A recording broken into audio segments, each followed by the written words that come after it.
Assalamualaikum warahmatullahi wabarakatuh. Bagaimana kabarnya anak-anakku? Alhamdulillah. Bagaimana kabarnya mama bunda semuanya yang senantiasa menemani putra-putrinya untuk belajar di rumah? Mudah-mudahan bunda semuanya selalu diberikan kesabaran dan anak-anak yang solih dan solihah. Anak-anakku, kembali lagi bersama Pak Azka Nur Hadi di pembelajaran pendidikan agama Islam.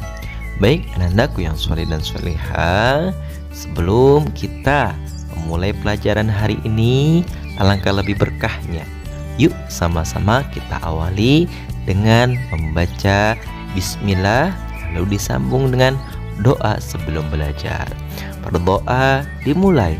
Bismillahirrahmanirrahim. Raditu billahi rabba wa bil islami dina wa bi muhammadin nabiyya wa rasula. Rabbi zidni ilma warzuqni fahma birahmatika ya arhamar rahimin. Alhamdulillahirabbil alamin.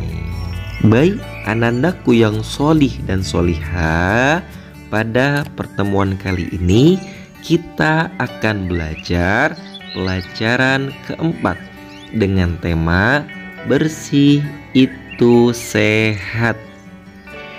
Allah Subhanahu wa ta'ala mencintai orang yang bersih dan suci.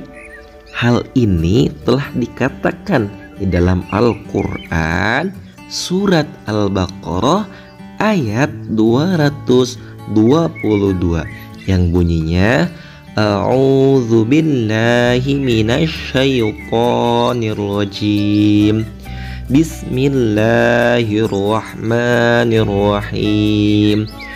Innallaha yuhibbut tawwabina wa yuhibbul mutatahhirin.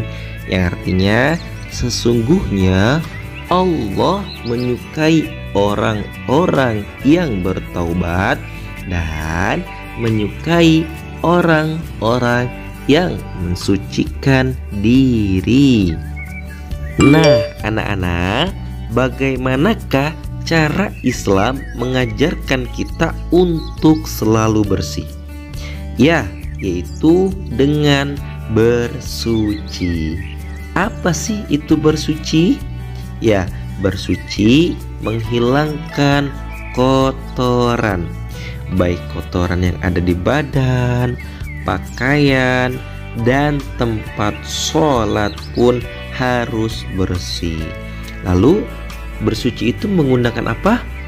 Pastinya dong menggunakan air. Lalu bila tidak ada air menggunakan apa? Ya, boleh dengan tisu atau dengan batu. Apa sih macam-macam dari bersuci itu? Ya, diantaranya yang pertama mandi. Badan kotor pastinya harus mandi. Dengan mandi kita jadi bersih dan pastinya sehat. Apalagi di musim virus ini ya, kita harus selalu jaga kebersihan, terutama dari badan kita. Yang kedua dari bersuci adalah istinja, yaitu membersihkan kotoran setelah buang air kecil atau buang air besar, BAB. Baik anak-anak, setelah kita mengetahui arti bersuci dan macam-macam bersuci, sikap yang harus kita terapkan adalah kita harus membersihkan badan, pakaian, dan tempat sholat. Baik anak-anakku yang solih dan solihah, setelah kita mempelajari arti bersuci dan macam-macam bersuci, lalu pada subtema selanjutnya kita akan mempelajari tata cara bersuci. Tata cara bersuci yang pertama adalah bagaimana cara kita mandi yang bersih. Mandi dimulai dengan membaca basmalah ataupun bismillahirrahmanirrahim. Lalu kita bersihkan seluruh anggota badan kita dengan air, disambung dengan sabun mandi agar makin bersih dan wangi. Lalu basuh kembali dengan air, ambil sikat giginya, gosokkan secara perlahan dan menyeluruh. Setelah menggosok gigi, kumur-kumur agar hilang seluruh kumannya. Setelah kumur-kumur, baru yang terakhir keringkan dengan handuk seluruh badannya, dari mulai rambutnya sampai dengan badannya, lalu kaki dan pergelangan kakinya. Ya anak-anakku sekalian, supaya badan kita bersih dan suci. Kedua, tata cara istinja. Pastinya setelah buang air kecil ataupun buang air besar, bersihkan dengan air. Jika air ada dan berlimpah, jika tidak ada, contoh seperti di pesawat ataupun di tengah hutan, maka boleh diganti dengan tisu atau batu. Baik anak-anak, setelahnya kita mempelajari tata cara bersuci, lalu pada subtema selanjutnya kita akan mempelajari bagaimana caranya hidup bersih. Bersih adalah pangkal sehat. Bersih sebagian dari iman. Kata Rasulullah dalam hadisnya, an-nadhafatu minal iman. Kebersihan itu sebagian dari iman. Nah, sikap kita adalah harus meyakini bahwa bersih itu sehat. Nah anak-anakku, yang pertama yang mesti kita jaga kebersihannya adalah bersih badannya. Biasakan mandi 2 kali sehari. Lalu tangan harus bersih ya, apalagi sekarang musimnya virus. Kita harus selalu menjaga kebersihan. Lalu menggosok gigi dengan benar sesuai dengan apa yang telah kita pelajari. Yang selanjutnya, kuku yang panjang harus dipotong karena itu sumber penyakit. Yang kedua yang mesti kita jaga kebersihannya adalah pakaian harus bersih. Pakaian kotor pastinya harus dicuci dong ya. Pakaian harus rapi, wangi, dan bersih. Yang ketiga, barang-barang yang ada di rumah kita ataupun di sekolah harus dirapikan dan terlihat selalu bersih. Piring, sendok, garpu harus dicuci bersih ya, karena kalau tidak banyak sekali kumannya. Alat belajar juga sama ya, harus bersih. buku, lemari, dan meja belajar harus terlihat dan selalu bersih.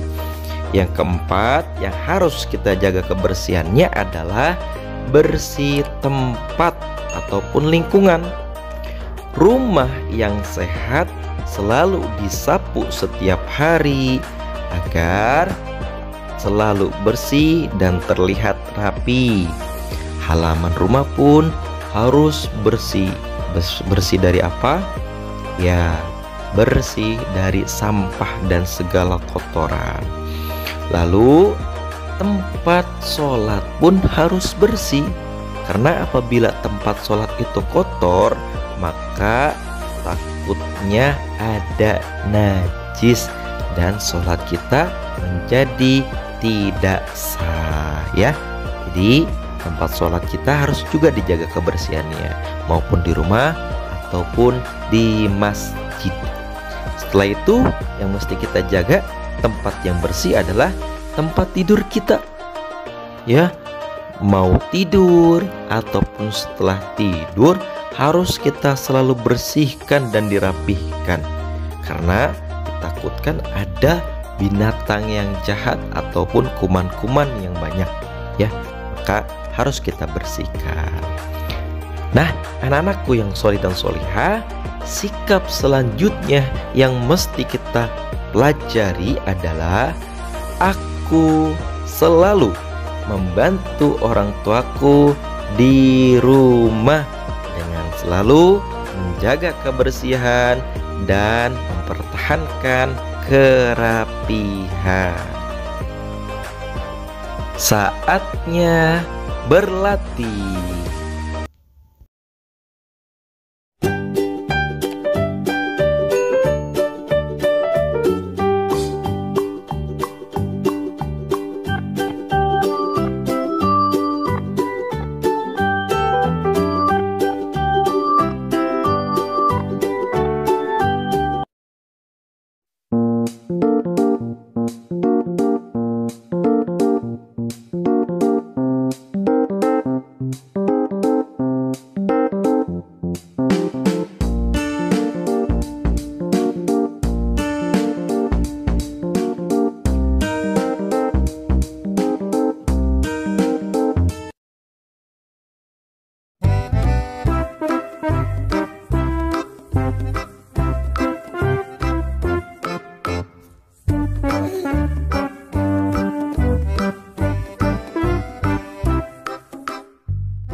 Alhamdulillah, selesai sudah pelajaran hari ini.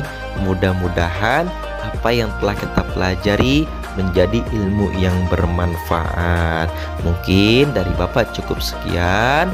Apabila ada yang ingin ditanyakan, bisa langsung WhatsApp Bapak ya. Billahi taufiq wal hidayah, wa ridha wal inayah. Wassalamualaikum warahmatullahi wabarakatuh.